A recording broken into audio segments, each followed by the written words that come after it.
So we're here to talk about remote work, my testimony. Uh, okay, so what's my experience with remote work? I had a couple of moments in my life where I worked only remotely. The first time was at the end of my university. When left university, that was 2006.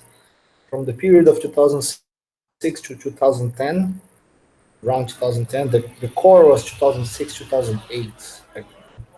That's when I worked full time remotely for several companies in North America, especially in California. Mostly as a Ruby on Rails guy, Ruby on Rails web developer. That was pre 2008. If you guys remember 2008, what it was a major bubble burst sometimes. So the company did massive layoffs, the one that I was working for, and I found myself unemployed. From 2006 to 2010, I did odd jobs as a web developer, not as consistently. I was happy that I had saved money as well, but I was also very lost in life in general. So, but anyway, I worked remotely as well, just not full time, mostly part time, and sometimes no jobs at all. The second major period that I did remote work was from 2012 all the way to 2015. That was mostly Lisp based. So you can see that there was a 2 year period there, which I was working at Neway. My first time I worked there as research developer, etc. That's when I got professional experience with Lisp, Scheme, Lisp, artificial intelligence, pattern recognition, image, etc. And then from 2012 to 2015, I worked again as a remote developer. This time, this is on my LinkedIn. From New Way onwards, it's on my LinkedIn. I never found the uses of the why I should add the previous experiences to LinkedIn. I don't think it's too much. Scars being old is nice. So 2012 to 2015, the first part of that was a contractor for a New York company. It was a New York client and a Nigerian banking client, but it was from for a Abode like company that was located in New York and Peru. I was the only closure Lisp guy there. Mostly the company was Ruby on Rails, but I was the Lisp guy, and because they had this client that demanded Java integration, and they thought it was a good idea to hire a closure guy. That was the Nigerian. I actually worked for a Nigerian bank guy doing integration with their central bank. Uh, and the second and most of its a year and a half, almost 2 years, was for a company in France called Agri Spree. That was a common Lisp job. All of these, I was never a manager. Okay, I was mostly a programmer. And the only time I actually managed, which basically was tech leadership, was at Niue during the middle of this. So, given this experience, I have some lessons that I've learned over the years that I wanted to share with you folks. And for what is worth, one of the lessons that I'm going to impart right now is when you're having remote meetings, it's quite imperative that you learn to interrupt people because there are personalities who tend to babble a lot. So besides that, the medium here, the remote meeting medium, uh, helps to like these babblers to babble even more. So because you don't have the social cues. I can see your faces right now to see if you're bored or looking at your cell phones or browsing or whatever the heck, right? So this is one of the main things one of the big lessons that I have. It's the communication. One of the things within the communication umbrella is that when you're having meetings remotely, make sure that you tell people, "Hey, I'm going to interrupt you if I feel the need to," and you actually do, and you tell them, and I expect you to do the same. which, by the way, I expect you guys to interrupt me and ask questions and make comments. Yeah, about that. What do you mean by Ah, manual? speak more than you should, Right. Okay. Just clarifying that. like monologuing, right? Hey, my here's my life experience, what I just did here. Now it's kind of appropriate because the space is Uh-huh. for that, but Yeah. sometimes it's not, right? And you can see my face here, right? At least if you're looking at it, so you would. But when you're in remote channel, it's very hard to do that with several people. Um, within the well, so let's go with the lessons learned. I made a list here. So communication, right? This is the main drive. Communication is usually the hardest thing in general in whatever environment where you have more than a couple of people working at something. Even a couple can be tough to any of you who is in a long-term relationship. You know what I'm talking about. But with more than that, it gets for even for structural reasons, right? The topology, just the connections in the topology gets hyperbolic. Um, so things that you should do when you're doing that, when you're promoting in communication, in my opinion, uh, be proactive in communicating. Okay, and I'm not talking about the managers. Managers have further responsibilities. So right now in Brickable, come talk to me, come talk to Todd if you're worried, or if you have pointers, come talk to your manager, um, ask questions, try to arrange random meetings with different people at different teams to talk about it if you're curious, right? Put an extra effort, uh, try to bend to the side of excess, right? I remember once training boxing and karate and any of the punching techniques where they teach you to over commit to punches because people usually hold back. In, the tendency is not to hurt your hand, right? I think the metaphor applies. Try to do more than you think you should. So make sure that you're overdoing it there. What else? Meetings interrupt people a lot. Make sure you're sending emails, asking questions, status reports to people. Trust your gut. If you sense that there is something wrong, ask questions, point, send emails, demand replies, send emails again, right? Hey, where's that thing? I asked you. For those of you who don't have a system of personal organization, so you can have reminders, get one and put as one of your reminder to communicate or ask questions or right.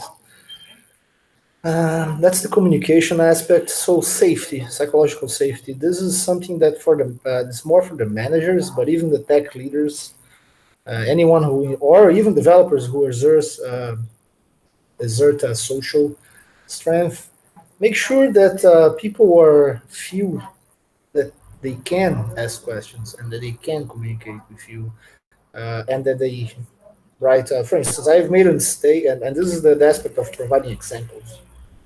So, personal history that you guys can see. Last week, I've merged a merge request for the career path when I shouldn't have, right? And someone came and talked to me. And one of the points that and that person was correct. Hey, you didn't make this mistake.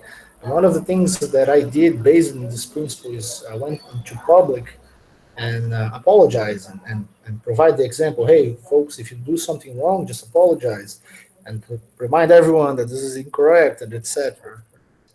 So make sure that you are providing examples in a public forum for people to see. Again, because usually when you're in a co-located environment, this is part of the for the course, right? You don't have to think about that. You're just doing it. People can see it. Right here, they can't. And that's it. So a lot of proactivity. You need more proactivity on these matters. Okay. Besides that, I made a list of some, in the one hand, some advantages that the remote work has, and in general. Okay, not for Breakable. If you're planning your career around this, so the advantages is you you have disintermediation. So you can make more money usually because you can bypass like the agencies or your employer and try to go directly to the client. This demands a lot of maturity and capability on sales, marketing, self-organization, etc. But it's possible. Okay, it's just harder. You have more flexibility in terms of hours, etc. You don't have to follow a given schedule, especially for companies that demand it. And you have access to broader markets. So one of the things that I wanted to be a Lisp developer, right? I would starve in Brazil, not only in Florianopolis, okay, in Brazil in general. Back in 2010, 2006. These days, maybe there are more, especially the example of Nubank, which I worked there. It's quite interesting. Um, but if you care about a particular kind of technology and you think it provides value to people, accessing the whole world makes it easier. Which just reminds me of something. If you don't have good communication skills and proper English, I would emphasize fixing that. There are courses, there are professors. If you don't have the discipline or you think that the social aspect is necessary for you, pay someone to help you. Invest. Okay, your English should be at least, and this is at least good enough if you want to venture in that. But also study marketing, study sales, study social relationships. Um, when you're venturing out in this particular line of business, you don't have all these structures, right? You don't have a sales guy, you don't have a business guy. It's quite easy to. Programmers tend to be arrogant, and as we all are, right? Our area is special, our area is shiny. If only I specialize in my area, I don't have to worry about the other idiots.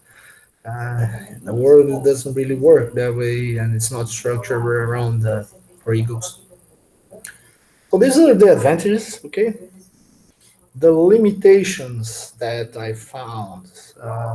First, you learn less, okay? Much less, because you don't have access to other people to like poke you and tell you, hey, dude, how about that? The serendipity aspect, okay? When you're in a room filled, especially when you're in a company that's filled with smart people, just the environment, the team environment, you can pick up a lot of stuff there completely randomly, uh, which increases your capacity. Also, this is tied to mentorship. Sometimes you luck out and find someone that is more experienced and cares enough about you to help you along your journey. Without that, learning becomes much tougher. There is the. I I'm can going to confirm this. Um, go ahead. so you asked that you said that we could interrupt, so I can attest that this is true. I said you And should, not could. um, and Daniel is not here, Daniel Moraes, but he would also confirm that the learning aspect is quite true. Because before joining, he was working remotely, and he was unhappy with the learning speed. So that's it. So just to reinforce your point. I had a different experience actually. Um, like before, I worked at Symbiose, and we had a really nice system, I'd say. Like we always had open channels on Discord, so we were always open. We were always there with our headphones when we were working, and we could be interrupted easily. And I think I didn't see so much trouble regarding learning. It was quite frequent to have meetings to discuss a feature or recommendations of books. We had a repository with things to learn and some incentives to learn. So I really liked it. Juarez had the same experience, I guess. I'm not sure what is his opinion of it. I think he could, but mine was quite positive. Right. Yeah. Mine was positive as well. I think we had a lot of. It was a company that was built for working remotely, so they had lots of mechanisms for promoting learning. But it is still like so after working remotely for 1 year and a half and then working at Abode for almost 3 years, I can tell that even if we had all that, I still like the conversation that I had at the office, just going to have coffee, having coffee, meeting people at the elevator and asking what they're doing. Being in the office, that's what I currently miss, right? Just randomly, I think Eduardo called it serendipity. Like, I'm not even looking for stuff, but I end up learning what other people are working on, what are the side projects. That And is exactly what I meant by that's what the word means. yeah, so it's possible. I think we can improve working remotely, but it's hard to compete with being in the place with great people. Categories paribus, okay, gentlemen. Given all else being equal, because it's not right. That you have much more channels of communication in person, right? And you have the possibility of just random social meetings, etc. But it's nice that you can mitigate all these effects, and that's why I'm trying to give this presentation, okay? But the effects, in my opinion, at least, are there. Let me see what else. That's a limitation. One thing that I didn't wrote here, but I just occurred to me, I was using the quotes there. The mental health. I found that, at least I heard through the grapevine, that it's much more easy to get depressed. I'm using depression as a metaphor here. I really don't believe in the clinical aspect of it, but it really doesn't matter. The communication, what I wanted to communicate is, it's easy to get crazy, okay, when you're kind of alone in your room. Because one of the ways that your mind operates is that you need other people to tell you you're kind of off, the feedback mechanism. And there's a lot of unconscious aspects, things that you programmers tend to oversee as well, is that just being around other people has positive effects on you, right? Especially people who are healthy. Oh, go ahead. In analogy, so probably you guys had this experience when you start staring at an object for too long, the shapes start to evanesce, to dissolve. It's similar, right? So like you're staring at a thing and the shapes start to dissolve, and then you move your eyes, and the shapes are there back again.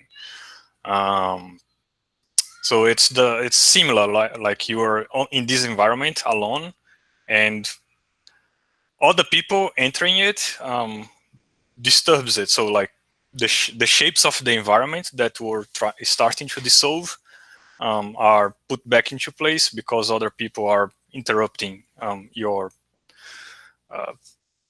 so this is just an analogy that I wanted to propose. Yeah, the image is valid.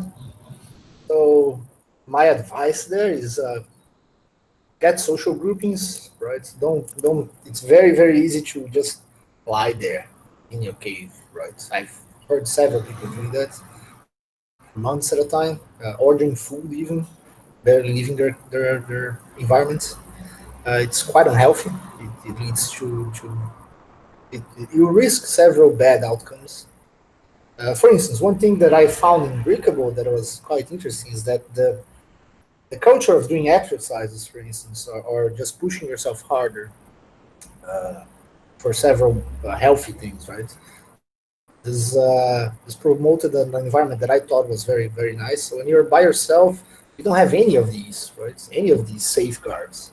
So you need to be extra careful. You need to start thinking of all the things that you're missing when you're not there, and start providing explicit mechanisms. So getting out, going to a gym, getting out, going to, I don't know, a church meeting, or just a meetup on food preparation or wherever the heck, right? And making a point of leaving your home. And that's all I had. I think that's summarized my experience in a nutshell.